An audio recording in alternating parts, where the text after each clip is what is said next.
টানা বৃষ্টির কারণে আমার বেগুন গাছে দেখতে পাচ্ছেন এই যে সাদামাছি কিংবা মিলিবাগ পোকা বলে এটাকে, এই যে এই পোকার আক্রমণ হয়েছে। বেগুন গাছগুলোতে মাত্র ফুল আসা শুরু করেছিল, কারণ গত 15-20 দিন আগে থেকে আমার বেগুন গাছগুলোতে কিন্তু প্রত্যেকটা বেগুন গাছে কিন্তু বেগুন আর ফল আসা বন্ধ করে দিয়েছিল, ওরা একটু রেস্টে ছিল। তারপর এই যে এখন মাত্র ফুল আসা শুরু করছিল বেগুন গাছগুলোতে। আবার এই বেগুন গাছে কিন্তু ছোট ছোট অনেকগুলো বেগুন হয়েছে, কিন্তু এই যে টানা বৃষ্টির কারণে এই যে মাছি পোকা কিংবা মিলিবাগ পোকা বলে অ্যাকচুয়ালি এই পোকাদেরকে, সেগুলো আক্রমণ করেছে বেগুন গাছে। এ ধরনের পোকা বেশি পরিমাণে আক্রমণ করে, এতদিন খেয়াল করিনি। বেগুন দেখে কাছে এসে দেখলাম প্রত্যেকটা বেগুনের পাটা থেকে শুরু করে বিশেষ করে ছোট ছোট বেগুনগুলোতে পোকাগুলো প্রচুর পরিমাণে আক্রমণ করেছে। এই যে দেখছেন এই পাটায় অনেকগুলো ছোট ছোট ডিম হয়ে আছে।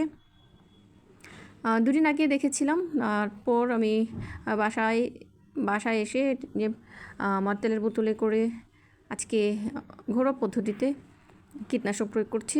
এখানে আমি দিয়েছি হলুদ, মরিচ আর গুঁড়া সাবানের একটা মিশ্রণ, সাথে একটা কীটনাশক আছে ফ্লোরা না ইমিটাপ যেন মনে নাই ঠিক মতো, কারণ আমার বোতলে ওই লেখাটাই মুছে গেছে সে কারণে। এই যে দেখছেন এই যে ছোটো একটা বেগুন, আরে দেখেন সাদা হয়ে আছে, তাই একটু পাটা দিয়ে হাত দিয়েই পোকা ছাড়ানোর চেষ্টা করছি। আজকে স্প্রে করছি, তারপর আবার 2 দিন পরে স্প্রে করব, এভাবে কয়েকদিন থেকে স্প্রে করব। আশা করছি পোকাগুলো নিয়ন্ত্রণে আনা যাবে। এই যে প্রত্যেকটা বেগুন গাছেরই অনেক খারাপ অবস্থা। আমার বেগুন গাছগুলো এমনিতেই আটমরা হয়ে আছে, যেহেতু প্রত্যেকটা বেগুন গাছ পুরনো, সব ছাঁটাই করে করে বড় করছি।